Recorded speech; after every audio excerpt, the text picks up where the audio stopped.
Hello welcome to anooptube. നമ്മളിന്ന് നോക്കാൻ പോകുന്നത് ജാവയിലെ കണ്ടീഷണൽ സ്റ്റേറ്റ്മെൻറ്റ്സ് എന്താണ്. അപ്പോൾ ഓൾറെഡി സിയിലോ അല്ലെങ്കിൽ C++ലോ കണ്ടീഷണൽ സ്റ്റേറ്റ്മെൻറ്റ്സ് അറിയാവുന്നതാണെങ്കിൽ നിങ്ങൾക്ക് ഈ വീഡിയോ സ്കിപ്പ് ചെയ്യാവുന്നതാണ്. കാരണം സെയിം കണ്ടീഷണൽ സ്റ്റേറ്റ്മെൻറ്റ്സ് തന്നെയാണ് നമ്മൾ ജാവയിലും യൂസ് ചെയ്യുക.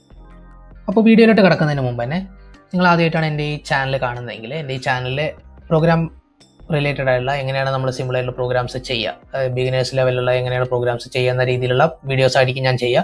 നിങ്ങൾക്ക് ഈ വീഡിയോസ് ഇഷ്ടപ്പെടുകയാണെങ്കിൽ നിങ്ങൾ ഈ ചാനൽ സബ്സ്ക്രൈബ് ചെയ്യുക ആൻഡ് ഷെയർ ചെയ്യുക. അപ്പോൾ നമുക്ക് വീഡിയോയിലോട്ട് കിടക്കാം. അപ്പോൾ എന്താണ് കണ്ടീഷണൽ സ്റ്റേറ്റ്മെൻറ്റ്സ് നമുക്ക് നോക്കാം. സിമ്പിളി കണ്ടീഷണൽ സ്റ്റേറ്റ്മെൻറ്റ്സ് എന്ന് പറഞ്ഞു കഴിഞ്ഞാൽ നമുക്ക് എന്തെങ്കിലും ഒരു കാര്യം ട്രൂ ആണെങ്കിൽ നമുക്കൊരു സെറ്റ് ഓഫ് കോഡ് നമുക്ക് എക്സിക്യൂട്ട് ചെയ്യാം. അതല്ലാതെ അത് ഫാൾസ് ആണെങ്കിൽ വേറൊരു സെറ്റ് ഓഫ് കോഡ് എക്സിക്യൂട്ട് ചെയ്യണം.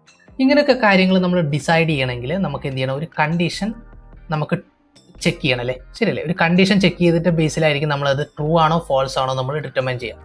ഓക്കെ, അപ്പോൾ ആ കാര്യത്തിന് നമ്മൾ ചെക്ക് ചെയ്യാൻ യൂസ് ചെയ്യുന്ന സെറ്റ് ഓഫ് കോഡ് ബ്ലോക്സിനെ നമ്മൾ പറയുന്ന പേരാണ് കണ്ടീഷണൽ സ്റ്റേറ്റ്മെൻറ്റ്സ്. ഓക്കെ, അപ്പോൾ നമ്മൾ സിമ്പിളി ജാവയിൽ അല്ലെങ്കിൽ എല്ലാത്തിലും യൂസ് ചെയ്യുന്ന പോലെ തന്നെ ഒരു സിമ്പിൾ ആയിട്ടുള്ളൊരു കണ്ടീഷൻ ഓപ്പറേറ്ററാണ്, കണ്ടീഷൻ ചെക്ക് ചെയ്യാനുള്ള ഒരു സ്റ്റേറ്റ്മെൻ്റ് ആണ് ഇഫ് എൽസ് സ്റ്റേറ്റ്മെൻറ്റ്സ്. അപ്പോൾ നമ്മൾ ജാവയിൽ യൂസ് ചെയ്യുന്നതും സെയിം ആയിട്ടുള്ള കാര്യങ്ങളാണ് ഇഫ് എൽസ് സ്റ്റേറ്റ്മെൻറ്റ്സ്. അപ്പോൾ എന്താണെന്ന് നോക്കാൻ വേണ്ടിയിട്ട് നമുക്ക് കോഡിലോട്ട് കിടക്കാം. അപ്പോൾ അതിന് വേണ്ടിയിട്ട് ഞാൻ വിഷ്വൽ സ്റ്റുഡിയോ കോഡ് എടുക്കാം.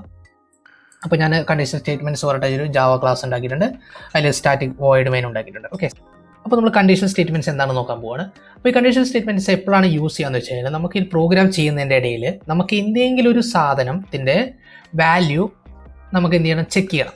ഇന്നതാണോ അതല്ല വേറെ എന്തെങ്കിലും ആണോ, ഈ രീതിയിലുള്ള എന്തെങ്കിലുമൊക്കെ ചെക്ക് വരാണ്. അതല്ല നമുക്ക് എന്തെങ്കിലും ഒരു കണ്ടീഷൻ നമുക്ക് സാറ്റിസ്ഫൈ ചെയ്യുന്നുണ്ടെങ്കിൽ ഒരു സെറ്റ് ഓഫ് കോഡ് ബ്ലോക്ക് നമുക്ക് എക്സിക്യൂട്ട് ചെയ്യണം. അതല്ല നമുക്ക് അത് ഫോൾസ് ആണെങ്കിൽ നമുക്ക് വേറൊരു സെറ്റ് ഓഫ് കോഡ് നമുക്ക് എക്സിക്യൂട്ട് ചെയ്യണം. ഈ കേസുകളൊക്കെ, ഇങ്ങനത്തെ കേസുകളൊക്കെ വരുമ്പോഴാണ് നമ്മൾ എന്ത് ചെയ്യുക, ഈ കണ്ടീഷണൽ സ്റ്റേറ്റ്മെൻറ്റ്സ് യൂസ് ചെയ്യുക. അപ്പോൾ അതിന് സിമ്പിളായിട്ട് യൂസ് ചെയ്യുന്നതാണ് ഇഫ് സ്റ്റേറ്റ്മെൻറ്റ്. Okay, if. അപ്പോൾ ഇഫ് എന്ന് എഴുതും. അതിനുശേഷം നമ്മൾ എന്ത് ചെയ്യുന്നത് വെച്ചാൽ ഒരു ഓപ്പൺ ബ്രാക്കറ്റ് ഇടും, ക്ലോസ് ബ്രാക്കറ്റ് ഇടും. ഓക്കെ, അതിനുശേഷം നമ്മൾ അതിൻ്റെ ഉള്ളിലാണ് നമ്മൾ എന്ത് ചെയ്യുക, ഒരു സ്റ്റേറ്റ്മെൻറ്റ് എഴുതും. ഓക്കെ, ഈ സ്റ്റേറ്റ്മെൻറ്റിൻ്റെ ബേസിലാണ് നമ്മളത് എക്സിക്യൂട്ട് ചെയ്യണോ ചെയ്യേണ്ടതെന്ന് തീരുമാനിക്കുക. ഓക്കെ, അപ്പോൾ നമ്മളിവിടെ എന്തെങ്കിലും ഒരു സ്റ്റേറ്റ്മെൻറ്റ് എഴുതിയായിരിക്കുക, സ്റ്റേറ്റ്മെൻറ്റ് എഴുതി. ഓക്കെ, എന്തെങ്കിലും ഒരു സ്റ്റേറ്റ്മെൻറ്റ് എഴുതി അത് ട്രൂ ആണെങ്കിൽ എന്ത് ചെയ്യും, ഈ ഇഫിൻ്റെ ഉള്ളിൽ എന്താണോ കൊടുത്ത് അത് എക്സിക്യൂട്ട് ചെയ്യും. ഓക്കെ, ഈ ബോഡി ഓഫ് ഇഫ് എക്സിക്യൂട്ട് ചെയ്യും. ആ സ്റ്റേറ്റ്മെൻറ്റ്സ് ഫോൾസ് ആയി കഴിഞ്ഞാൽ മാത്രം എന്ത് ചെയ്യും, നെക്സ്റ്റ് ലൈനിലോട്ട് വരും. ഓക്കെ, അല്ലെങ്കിൽ എന്ത് ചെയ്യും, ഇവിടെ എക്സിക്യൂട്ട് ചെയ്തതിന് ശേഷം മാത്രമേ ഇവിടേക്ക് എത്തുള്ളൂ. ഓക്കെ, അപ്പോൾ ഇതാണ് സാധാരണ ഒരു ഇഫ് സ്റ്റേറ്റ്മെൻറ്റ്. ഓക്കെ, ഇനി നമുക്ക് ഇത് ട്രൂ ആണെങ്കിൽ നമുക്കൊരു സെറ്റ് ഓഫ് താഴെ, ഇനി അതല്ല ഇത് ട്രൂ അല്ലെങ്കിൽ നമുക്ക് വേറൊരു സെറ്റ് ഓഫ് കോഡ് എക്സിക്യൂട്ട് ചെയ്യണമെങ്കിലുണ്ടെങ്കിൽ നമുക്ക് എൽസ് എഴുതും. ഓക്കെ, എൽസ് എഴുതും. അതിനുശേഷം നമ്മൾ എന്ത് ചെയ്തോടെ ബോഡി എൽസ്.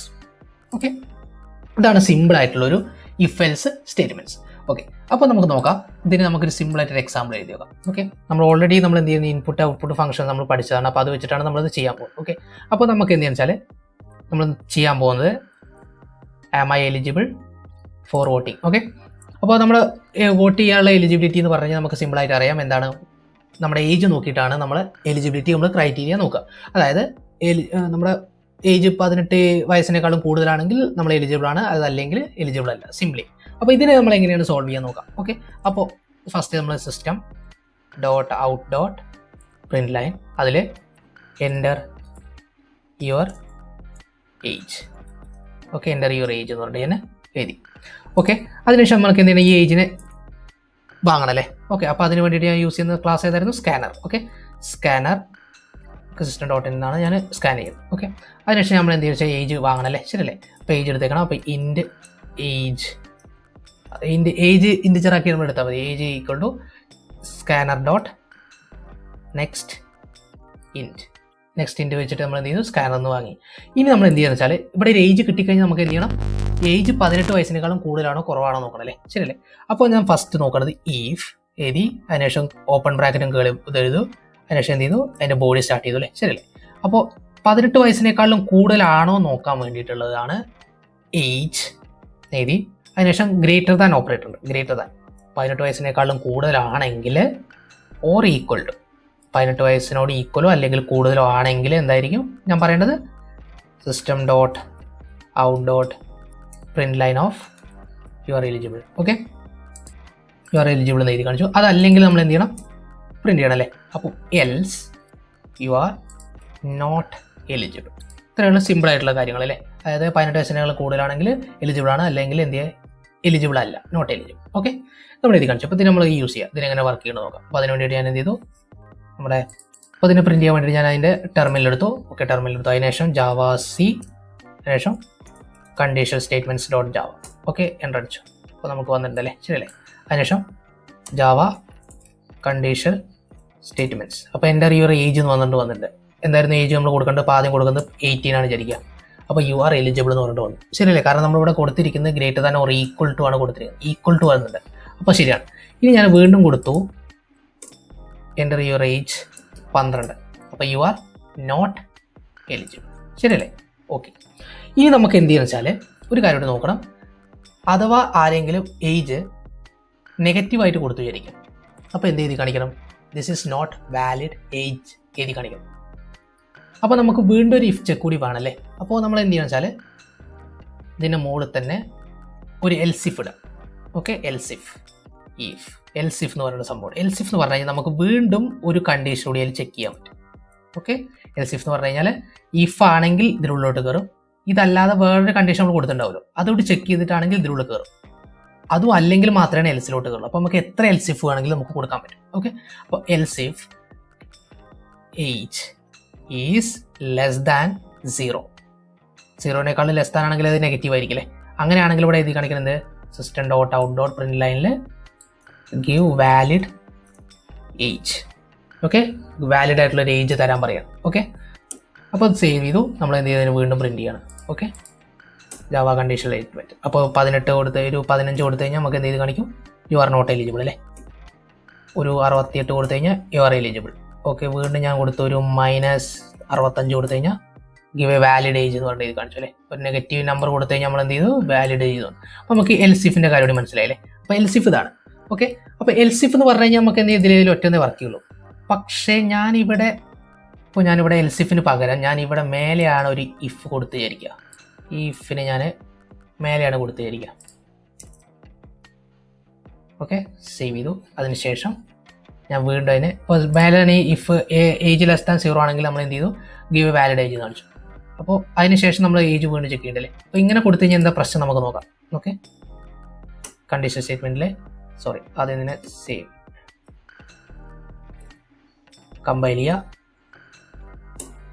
അപ്പോൾ ആദ്യം നമ്മൾ 18 കൊടുത്തു. അപ്പോൾ യു ആർ എലിജിബിൾ എന്ന് എഴുതി കാണിച്ചു, ശരിയല്ലേ. ഞാൻ വീണ്ടും കൊടുക്കുകയാണ് ഒരു -96 എന്ന് കൊടുത്തു വിചാരിക്കാം. അപ്പോൾ ആദ്യം എഴുതി കാണിച്ചത് എന്താണ്? You give valid age. പിന്നെ നമ്മൾ യു ആർ നോട്ട് എലിജിബിൾ എന്ന് എഴുതി കാണിച്ചു. Okay, you are not eligible. അപ്പോൾ നമുക്കിവിടെ യു ആർ നോട്ട് എലിജിബിൾ എന്ന് പിന്നെ എഴുതി കാണിക്കേണ്ട ആവശ്യമില്ല, കാരണം അത് വാലിഡ് ഏജ് അല്ല കൊടുത്തിരിക്കുന്നത്, ശരിയല്ലേ. ഓക്കെ, അപ്പോൾ നമുക്ക് എന്ത് ചെയ്യേണ്ട ആവശ്യമില്ല. ഇതെല്ലാം ഇഫിൻ്റെ ഉള്ളിൽ തന്നെ ഒരു ഇഫ് കഴിഞ്ഞിട്ട് അടുത്ത ഇഫ് കൊടുക്കേണ്ട ആവശ്യമില്ല, ശരിക്കും എന്തല്ലേ. അപ്പോൾ ഒറ്റ തവണയാണ് നമുക്കത് എക്സിക്യൂട്ട് ചെയ്യാൻ പാടുള്ളൂ.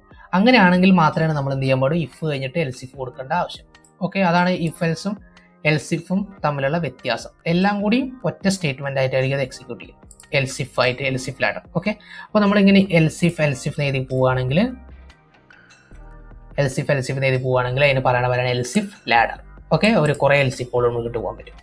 ഓക്കെ, ഇതാണ് സിമ്പിൾ ആയിട്ടുള്ളൊരു ഇഫ് എൽസ് സ്റ്റേറ്റ്മെന്റ്സിന്റെ ഒരു ഇത്. അപ്പോൾ നമ്മൾ സിമ്പിളായിട്ട് ഒരു പ്രോഗ്രാം നോക്കിയില്ലേ. നെക്സ്റ്റ് പ്രോഗ്രാം എന്ന് പറഞ്ഞു കഴിഞ്ഞാൽ നെക്സ്റ്റ് നമ്മൾ നോക്കാൻ പോകുന്നത് 1 മുതൽ 7 വരെയുള്ള നമ്പറുകൾ കൊടുത്തു കഴിഞ്ഞാൽ ഏത് നമ്പറാണോ കൊടുത്തത് അതിന് കറസ്പോണ്ടിങ് ആയിട്ടുള്ള വീക്ക് പ്രിന്റ് ചെയ്ത് കാണിക്കാം. ഇതാണ് നമുക്ക് ചെയ്യേണ്ടത് വിചാരിക്കുക. അപ്പോൾ അത് എങ്ങനെയാണ് ചെയ്യാൻ നമുക്ക് നോക്കാം. അപ്പോൾ നോക്കാം. അപ്പോൾ നമുക്കിവിടെ എൻ്റർ യുവർ ഏജിന് പകരം എൻ്റർ വീക്ക് നമ്പർ. ഓക്കെ, അപ്പോൾ എൻ്റർ വീക്ക് നമ്പർ പറഞ്ഞു കഴിഞ്ഞാൽ 1 ആണെങ്കിൽ സൺഡേ പ്രിന്റ് ചെയ്യണം, 2 ആണെങ്കിൽ മൺഡേ അങ്ങനെ പ്രിന്റ് ചെയ്ത് പോകണം. ഓക്കെ, അപ്പോൾ എടുത്തു സിസ്റ്റം ഡോട്ടിന് ഇൻറ്റിജർ ആക്കി എടുത്തു അല്ലേ. ഓക്കെ, ഇപ്പോൾ നമുക്കിത് നോക്കാം, ഇതെടുത്ത് കളയാം. ഓക്കെ, ഫസ്റ്റത്തെ പറഞ്ഞാൽ എന്തായിരുന്നു? ഈഫ് ഏജ് നല്ല വീക്കാക്കി എടുത്തു കേട്ടോ. ഓക്കെ, അപ്പോൾ ഈഫ് വീക്ക് ഈക്വൽ ടു 1 ആണെങ്കിൽ എന്ത് ചെയ്യണം? എഴുതി കാണിക്കണം സൺഡേ എന്ന് എഴുതി കാണിക്കണം. ഓക്കെ, ഇനി വീക്ക് 2 ആണെങ്കിലോ? ഓക്കെ, 2 ആണെങ്കിൽ എന്ത് ചെയ്യണം? മൺഡേ എന്ന് എഴുതി കാണിക്കണം. അപ്പോൾ നമുക്ക് എല്ലാം ഇഫ് ഇട്ട് തന്നെ കൊടുക്കാം. അപ്പോൾ നമുക്ക് എന്ത് ചെയ്യാം? ഇതിന് എൽസ് ഇഫ് ഇട്ട് കൊടുക്കാം നമുക്ക് വേണ്ടത്, ശരിയല്ലേ. അപ്പോൾ else if week equal to 2 ആണെങ്കിൽ നമുക്ക് എന്ത് ചെയ്യാന്ന് വെച്ചാൽ വീണ്ടും ഇതിന് മൺഡേ. ഓക്കെ, മൺഡേ എന്ന് പ്രിന്റ് ചെയ്തു. നമുക്ക് വീണ്ടും ഈ എൽസ് ഇഫിനെ കോപ്പി ചെയ്യാം.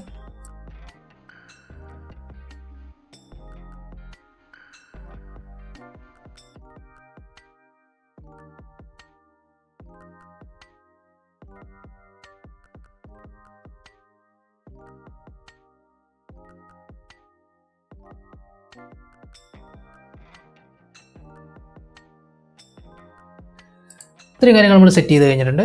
ഇനി നമുക്ക് എന്ത് ചെയ്യണം വെച്ചാൽ ഇതൊന്നും അല്ലാത്തൊരു നമ്പറാണ് കൊടുത്തതെങ്കിൽ എന്ത് ചെയ്യണം, എൽസ് ആണെങ്കിൽ എന്ത് ചെയ്തു, system dot out dot print ലൈനിൽ ഗിവ് വാലിഡ് നമ്പർ. ഇതല്ലാത്ത ഏത് നമ്പർ കൊടുത്താലും നമുക്ക് ഗിവ് വാലിഡ് നമ്പർ എന്ന് എഴുതി കാണിക്കും. അപ്പോൾ നമുക്കത് വർക്ക് ചെയ്യേണ്ടത് നോക്കാം.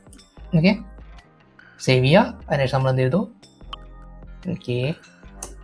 അപ്പോൾ എൻ്റെ വീക്ക് നമ്പർ പറഞ്ഞിട്ട് വന്നു അല്ലേ. വീക്ക് നമ്പർ ഞാൻ ആദ്യം 1 കൊടുത്തു, സൺഡേ വന്നു അല്ലേ. അപ്പോൾ 5 കൊടുത്തു, തേഴ്സ്ഡേ വന്നു. 7 കൊടുത്തു, സാറ്റർഡേ കൊടുത്തു വന്നു. 8 കൊടുത്തു, ഗിവ് എ വാലിഡ് നമ്പർ. 0 കൊടുത്തു, ഗിവ് എ വാലിഡ് നമ്പർ. ശരിയല്ലേ. 9 കൊടുത്തു, വാലിഡ് നമ്പർ. ഓക്കെ, സെയിം ആയിട്ട് വന്നു. ശരിയല്ലേ. -89 ഏത് കൊടുത്താലും നമുക്ക് give a valid number. Okay, ഇപ്പോൾ ഇത് എങ്ങനെയാണ് നമ്മൾ എന്ത് ചെയ്യുക, ഒരു എൽസിഫ് വെച്ചിട്ട് നമ്മൾ യൂസ് ചെയ്യുക. അപ്പോൾ സിമ്പിളായത് കുറേ എൽസിഫ് വെക്കണം അല്ലേ. ശരിയല്ലേ. ഇതാണ് നമ്മുടെ സിമ്പിളായിട്ടുള്ളൊരു നമ്പർ കൊടുത്തു കഴിഞ്ഞാൽ അത് എങ്ങനെയാണ് ചെക്ക് ചെയ്യുക എന്നുള്ളത്. ഓക്കെ, അപ്പോൾ ഈ സെയിം കാര്യത്തിന് നമുക്ക് വേറൊരു സാധനം യൂസ് ചെയ്തിട്ട് നമുക്ക് എന്ത് ചെയ്യാൻ പറ്റും. അതിന് പറയുന്ന പേരാണ് switch case. Okay, switch case എന്ന് പറയും. അപ്പോൾ ഈ എൽസിഫിൽ ആഡറിന് കുറേ പേര് എഴുതണല്ലേ. നമ്പേഴ്സൊക്കെ ആണെങ്കിൽ നമുക്ക് എന്ത് ചെയ്യാൻ പറ്റും, ഇതിന് നമുക്ക് സ്വിച്ച് കേസ് വെച്ചിട്ട് നമുക്കതിനെ റീപ്ലേസ് ചെയ്യാൻ പറ്റും. അപ്പോൾ അതിന് നമുക്ക് ഈ സെയിം കാര്യത്തിന് നമ്മളിത് എങ്ങനെയാണ് ഒരു സ്വിച്ച് കേസ് വെച്ചിട്ട് നമ്മൾ ചെയ്യുക എന്നാണ് നമ്മൾ നോക്കുന്നത്. അപ്പോൾ ഇങ്ങനത്തെ ഒരു കാര്യത്തിന് നമ്മൾ സെയിം കാര്യത്തിന് നമ്മൾ സ്വിച്ച് കേസ് വെച്ച് ചെയ്യണമെങ്കിൽ നമ്മൾ എങ്ങനെ ചെയ്യാൻ നോക്കാം. അപ്പോൾ ഇത്തിരി കാര്യത്തിന് ഞാൻ എന്ത് ചെയ്തു, കമൻറ്റ് ചെയ്തു. അതിനുശേഷം ഞാൻ എന്ത് ചെയ്തു, സ്വിച്ച് കേസ് വെച്ചിട്ട് നമ്മൾ ചെയ്യണം. അപ്പോൾ സ്വിച്ച് കേസ് വെച്ച് ചെയ്യണമെങ്കിൽ വീക്ക് പറഞ്ഞിട്ട് സാധനം കിട്ടിയിട്ടുണ്ടല്ലേ. ശരിയല്ലേ. അപ്പോൾ ആദ്യം നമ്മൾ എഴുതേണ്ടതാണ് സ്വിച്ച്. ഓക്കെ, സ്വിച്ച് എന്ന് എഴുതും. അതിനുശേഷം നമ്മൾ ഏതാണോ ചെക്ക് ചെയ്യേണ്ടത് അതിലോട്ട് പാസ് ചെയ്യും, വീക്ക്. ഓക്കെ, അതിനുശേഷം നമ്മളൊരു കേളി ബ്രാക്കറ്റ് ഓപ്പൺ ചെയ്യും. ഓക്കെ, കേളി ബ്രാക്കറ്റ് ഓപ്പൺ. ഇതാണ് നമ്മുടെ സ്വിച്ചിൻ്റെ ബോഡി എന്ന് പറയും. ഓക്കെ, അതിനുശേഷം നമ്മൾ യൂസ് ചെയ്യുന്നതാണ് കേസ് എന്ന് പറഞ്ഞൊരു സാധനം, കേസ്. ഓക്കെ, കേസ് എഴുതിയിട്ട് ശേഷം വീക്കിന് വരാവുന്ന കേസസ് ഏതൊക്കെയാണെന്ന് കൊടുക്കുക. അതല്ലാതെ വീക്കിന് എന്ത് ചെയ്യുക, ഈക്വൽ ടു അങ്ങനെ ചെക്ക് ചെയ്യുന്നല്ല ചെയ്യുക. വീക്കിന് എന്താണോ വരിക അതാണ് നമ്മൾ കൊടുക്കുന്നത്. അപ്പോൾ കേസ് 1 എന്ന് പറഞ്ഞു കഴിഞ്ഞാൽ വീക്ക് 1 ആകുമ്പോൾ വീക്കിന് 1 എന്ന നമ്പർ വരും, 1 എന്നൊരു സംഖ്യ വരുമ്പോൾ മാത്രമേ ഇത് എക്സിക്യൂട്ട് ചെയ്യുള്ളൂ. ഓക്കെ, അങ്ങനെയാണെങ്കിൽ എന്ത് ചെയ്യും, ഒരു കോളൻ ഇടുക. അതിനുശേഷം നമ്മൾ എന്ത് ചെയ്യും, വീണ്ടും ഒരു കേളി ബ്രാക്കറ്റ് ഓപ്പൺ ചെയ്യുക. അതിനുശേഷം ആ കേസ് 1-ലുള്ള നമ്മൾ എന്താണോ എക്സിക്യൂട്ട് ചെയ്യുകയെന്ന് വെച്ചാൽ അത് എഴുതി കൊടുക്കുക. System dot out dot print ലൈനിൽ നമ്മൾ എന്ത് ചെയ്യുന്നത് വെച്ചാൽ സൺഡേ എന്ന് എഴുതി കാണിക്കണം അല്ലേ. ശരിയല്ലേ. സേവ് ചെയ്യുക. ഓക്കെ, സൺഡേ എന്ന് എഴുതി കാണിച്ചു. അതിനുശേഷം നമ്മൾ യൂസ് ചെയ്യേണ്ട സാധനമാണ് ബ്രേക്ക്. നെക്സ്റ്റ് നമ്മൾ പറഞ്ഞത് ഇത് സിൻടാക്സ് എങ്ങനെയാണെന്ന് വിചാരിക്കാം. ഓക്കെ, നെക്സ്റ്റ് പറഞ്ഞു കഴിഞ്ഞാൽ നമ്മൾ കേസ് 2 എന്ന് പറഞ്ഞു കഴിഞ്ഞാൽ എന്തായിരിക്കും, വീക്ക് 2 ആകുമ്പോൾ ഇതാണ് ഇവിടെ നമ്മൾ സെയിം സാധനം നമ്പർ എഴുതി കൊടുക്കുമ്പോൾ ഡ്യൂപ്ലിക്കേറ്റ് കേസ് എന്ന് എഴുതി കാണിച്ചിട്ടുണ്ടോ. ഓക്കെ, അതിൻ്റെ കാര്യം എന്താ വെച്ചാൽ കേസ് ഒരേ ഇത് വരുമ്പോൾ അങ്ങനെ കൊടുക്കേണ്ട ആവശ്യമില്ല. സൺഡേ കൊടുത്തു, മൺഡേ കേസ് 2. അതേപോലെ തന്നെ ഞാൻ എന്ത് ചെയ്തു, കോപ്പി പേസ്റ്റ് ചെയ്തു കേട്ടോ.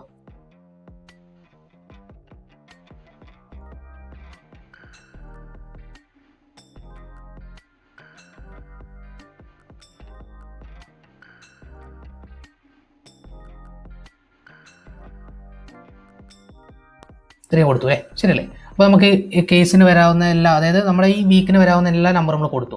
ഇനി ഇതൊന്നും അല്ലാത്തൊരു കേസാണ് വന്നതെങ്കിൽ നമ്മൾ ഹാൻഡിൽ ചെയ്യേണ്ടതാണെന്ന് വെച്ചാൽ ഡീഫോൾട്ട് എന്ന് പറഞ്ഞ സംഭവം. ഓക്കെ, ഡീഫോൾട്ട് പറഞ്ഞ കേസ് പറഞ്ഞാൽ ഇതൊന്നും അല്ല വന്നതെങ്കിൽ നമ്മൾ എന്ത് ചെയ്യണം വെച്ചാൽ പ്രിന്റ് ചെയ്യണം, give a valid number, valid case എന്ന് വെച്ചാൽ നമുക്ക് പറയാം, give a valid week.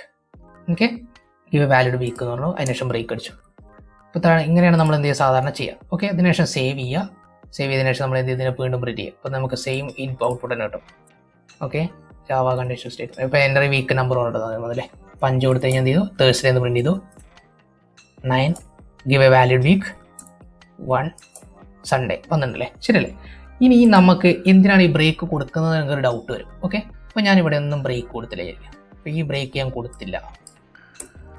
Okay, ഈ ബ്രേക്ക് ഞാൻ കൊടുത്തില്ല, ഇതൊന്നും ഇവിടെ ഒന്നും ബ്രേക്ക് കൊടുത്തില്ല ആയിരിക്കും. എന്നിട്ട് ഞാൻ സേവ് ചെയ്തു. അതിനുശേഷം അപ്പോൾ ഞാൻ എവിടെ കേസ് 3 വരെയുള്ള എന്തിനും ബ്രേക്ക് കൊടുത്തില്ല, കേസ് 4-ന് ശേഷമുള്ള ബ്രേക്ക് കൊടുത്തുള്ളൂ. അപ്പോൾ നമുക്ക് ആദ്യം കൊടുത്തു നോക്കാം അതെങ്ങനെ വർക്ക് ചെയ്യാൻ നോക്കാം. ഓക്കെ, അതിനുശേഷം Java conditional statements, Java condition. അപ്പോൾ ആദ്യം ഞാൻ കൊടുത്തിരിക്കുന്നത് ഒരു 4 കൊടുത്തു വിചാരിക്കാം. വെഡ്നസ്ഡേ കറക്റ്റായിട്ട് വന്നു, ഒരു കുഴപ്പമില്ല അല്ലേ. ശരിയല്ലേ, 4-ന് കൊടുത്തപ്പോൾ വെഡ്നസ്ഡേ കറക്റ്റായിട്ട് വന്നു. പക്ഷേ ഞാനിവിടെ കൊടുക്കാൻ പോകുന്നത് 1 ആണ് വിചാരിക്കുക. എന്താ വന്ന്, സൺഡേ വന്നു, മൺഡേ വന്നു, ട്യൂസ്ഡേ വന്നു, വെഡ്നസ്ഡേ വന്നു. അതായത് നെക്സ്റ്റ് ബ്രേക്ക് സ്റ്റേറ്റ്മെൻറ്റ് ഏതാണോ അതുവരെയുള്ളതെല്ലാം വരും. ഓക്കെ, അപ്പോൾ ഇതാണ് നമ്മൾ ബ്രേക്ക് സ്റ്റേറ്റ്മെൻറ്റ് കൊടുത്തില്ലെങ്കിലുള്ള പ്രോബ്ലം. നമ്മൾ ഇതിൽ എന്ത് ചെയ്യും, ഏതാണോ സാറ്റിസ്ഫൈ ചെയ്തത് അതിന് ശേഷമുള്ള എല്ലാ കേസും എന്ത് ചെയ്യും, എക്സിക്യൂട്ട് ചെയ്യും. അപ് ടു നമ്മൾ ഒരു ബ്രേക്ക് സ്റ്റേറ്റ്മെൻറ്റ് കാണുന്നത് വരെയുള്ള എല്ലാ കാര്യങ്ങളും എന്ത് ചെയ്യും, അത് എക്സിക്യൂട്ട് ചെയ്യും. ഓക്കെ, ഇതിനാണ് നമ്മൾ ബ്രേക്ക് സ്റ്റേറ്റ്മെൻറ്റ് കൊടുക്കുന്നത്. അപ്പോൾ നമ്മൾ നെക്സ്റ്റ് ഒരു വീഡിയോയിൽ നമ്മൾ എന്താണ് ബ്രേക്ക് സ്റ്റേറ്റ്മെൻറ്റ് ഇങ്ങനത്തെ കാര്യങ്ങളൊക്കെ ചെക്ക് ചെയ്യും പറയുന്നുണ്ട്. ഓക്കെ, ബ്രേക്ക് കൊടുത്തില്ലെങ്കിൽ എന്തായിരിക്കും, നമ്മൾ ഏതെങ്കിലും ഒരു സാധനം സാറ്റിസ്ഫൈ ചെയ്തുവെങ്കിൽ അതിന് ശേഷമുള്ള എല്ലാം എക്സിക്യൂട്ട് ചെയ്യും. അപ്പോൾ നമ്മളിവിടെ കൊടുക്കുകയാണെങ്കിൽ, ഇപ്പോൾ ഞാൻ 2 എന്ന് കൊടുത്തിരിക്കുക. ഇപ്പോൾ മൺഡേ, ട്യൂസ്ഡേ, തേഴ്സ്ഡേ, ഇപ്പോൾ 2ന് ശേഷമുള്ള എല്ലാ 2 വാലിഡ് ആയതിനു ശേഷമുള്ള എല്ലാം എന്ത് ചെയ്യും, ആ ബ്രേക്ക് സ്റ്റേറ്റ്മെൻറ്റ് വരുന്ന വരെയുള്ള എല്ലാ സാധനങ്ങളും എന്ത് ചെയ്യും, പ്രിൻറ്റ് ചെയ്യും. കണ്ടോ, ആദ്യം 1 കൊടുത്തപ്പോൾ സൺഡേ മുതലുള്ള എല്ലാം പ്രിൻറ്റ് ചെയ്തു. ഇനി ഞാൻ വീണ്ടും കൊടുത്തു, ഇപ്പോൾ 3 കൊടുത്തു ഇരിക്കുക. ഇപ്പോൾ ട്യൂസ്ഡേ, വെഡ്നസ്ഡേ വന്നു അല്ലേ, ശരിയല്ലേ. ആദ്യം 4 കൊടുത്തപ്പോൾ വെഡ്നസ്ഡേ മാത്രമേ വന്നിരുന്നുള്ളൂ, ശരിയല്ലേ. ഇതാണ് നമ്മൾ എങ്ങനെയാണത് ഒരു ഇഫ് എൽസ് സ്റ്റേറ്റ്മെൻറ്റും അതിന് കറസ്പോണ്ടിങ് ആയിട്ടുള്ള സ്വിച്ച് സ്റ്റേറ്റ്മെൻറ്റും വെച്ചിട്ട് എക്സിക്യൂട്ട് ചെയ്യുക എന്നുള്ള കാര്യങ്ങളാണ് പറഞ്ഞത്. ഓക്കെ, ഇതാണ് നമ്മുടെ സിമ്പിൾ ആയിട്ടുള്ള ഒരു കണ്ടീഷണൽ സ്റ്റേറ്റ്മെൻറ്റ്സ്. അപ്പോൾ ഇന്നത്തെ വീഡിയോയിൽ നമ്മൾ എന്തൊക്കെ നോക്കിയെന്ന് വെച്ചാൽ if else statements, switch statements എന്ന കാര്യങ്ങളൊക്കെയാണ് നമ്മൾ നോക്കിയിട്ടുള്ളത്. ഓക്കെ, ഓൾറെഡി നിങ്ങൾക്ക് ഈ കാര്യങ്ങളൊക്കെ സിയിലുള്ള അതേ സെയിം കാര്യങ്ങളാണ്, സിയിലും C++ ഉള്ള അതേ സെയിം കാര്യങ്ങളാണ് ജാവയിലുള്ളത്. ഓക്കെ, അതിൽ എക്സ്ട്രാ ആയിട്ട് നമ്മളൊന്നും കണ്ടീഷണൽ സ്റ്റേറ്റ്മെൻറ്റ്സിലൊന്നും മാറ്റം വരുത്തിയിട്ടില്ല ജാവയിൽ കേട്ടോ. ഓക്കെ, അപ്പോൾ നിങ്ങൾക്ക് മനസ്സിലായി എന്ന് ഞാൻ കരുതുന്നു. നിങ്ങളത് കൂടുതലായിട്ടുള്ള എക്സാമ്പിൾസ് എടുത്ത് നോക്കുക, നിങ്ങൾക്ക് മനസ്സിലാവുന്ന രീതിയിൽ നിങ്ങൾ ഇത് ചെയ്ത് പഠിക്കുക. അപ്പോൾ എന്തെങ്കിലും ഡൗട്ട്സ് വരികയാണെങ്കിൽ നിങ്ങൾക്ക് കമൻറ്റ് സെക്ഷനിൽ ചോദിക്കാവുന്നതാണ്. Okay, bye. അപ്പോൾ നെക്സ്റ്റ് വീഡിയോ വരുന്നവരെ ബൈ.